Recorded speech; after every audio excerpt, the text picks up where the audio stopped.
بسم اللہ والسلام علی رسول اللہ وصلی اللہ نبی الامی۔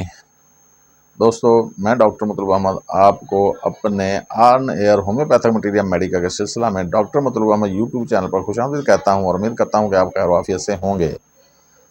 دوستو، آج میں جس دوائی پر بات کرنے لگا ہوں، اس دوائی کے حوالے سے مانا جاتا ہے کہ یہ اینٹی بایوٹک نما حالات پر کام کرتی ہے، یعنی کہ پھوڑا پھنسی، گلے کی خرابی کہ جیسے آپ اینٹی بایوٹک دیتے ہیں اس طرح ہی یہ دوائی اینٹی بایوٹک کی طرح کام کرتی ہے۔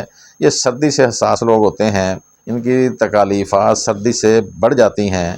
ہاتھ پاؤں بستر سے باہر رہنے پر کھانسی ہوتی ہے، جیسے فرض کیا کہ ایک بندہ کمبل اوڑھ کر لیٹا ہوا ہے یا رضائی لی ہوئی ہے، جیسے اس کا پاؤں باہر نکلتا ہے یا ہاتھ نکلتا ہے تو اس کو شدید کھانسی ہو جاتی ہے۔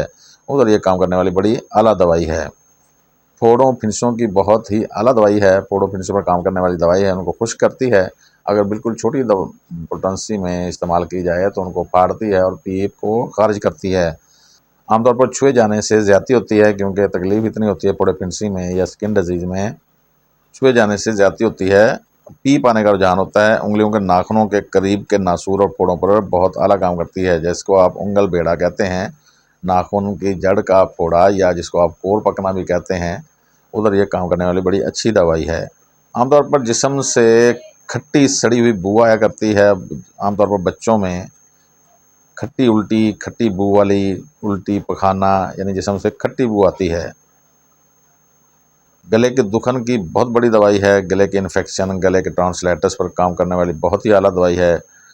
کان بہنے پر، کان کی رطوبت بہنے پر اور کان کی انفیکشن کے لیے یا کان میں پھوڑا پھنسی ہوتا ہے، درد ہوتا ہے تو اس کے لیے بڑی اعلیٰ دوائی ہے، اور بدبودار اخراجات بھی اس کی خاص علامت ہے۔ پسینہ عام طور پر زیادہ آتا ہے، آتش کے امراض میں بہت ہی اعلیٰ دوائی ہے۔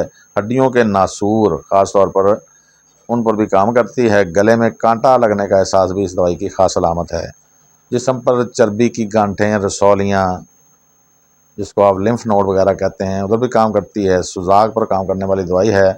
پیشاب کی مسلسل حاجت ہو تو اس مسلسل حاجت کو بھی کنٹرول کرتی ہے۔ ایک طرف مسلسل حاجت ہوتی ہے، لیکن جیسے ہی آپ پیشاب کرنے جاتے ہیں تو پیشاب دیر میں اترتا ہے۔ پیشاب دیر میں اترتا ہے، جیسا کہ آپ پیچھے پڑھ کے آئے ہیں کہ یا سن کے آئے ہیں، ایلومینم میں بھی یہ علامت پائی جاتی ہے۔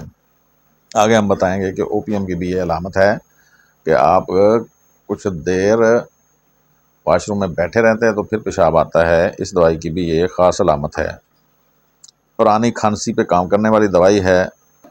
اعلیٰ تناسل کے زخم، وجینا اور پینس کے زخموں پر کام کرنے والی بڑی اچھی دوائی ہے۔ خوفناک قسم کا کثیر لکوریا بھی اس دوائی سے ٹھیک ہو جاتا ہے، جس میں خاص طور پر بدبو بھی شامل ہو۔ ناک کی ہڈی اندر کو دھنس جائے تو اس پر بھی کام کرتی ہے۔ عام طور پر یہ مریض چکنائی ان کو اچھی نہیں لگتی، پلسٹیلا کی طرح، پلسٹیلا میں بھی چکنائی گھی والی چیزیں اچھی نہیں لگتی، تو اس دوائی میں بھی عام طور پر چکنائی سے اگر گلا خراب ہے پراٹھا کھانے سے وہ گلا اور زیادہ خراب ہو جاتا ہے۔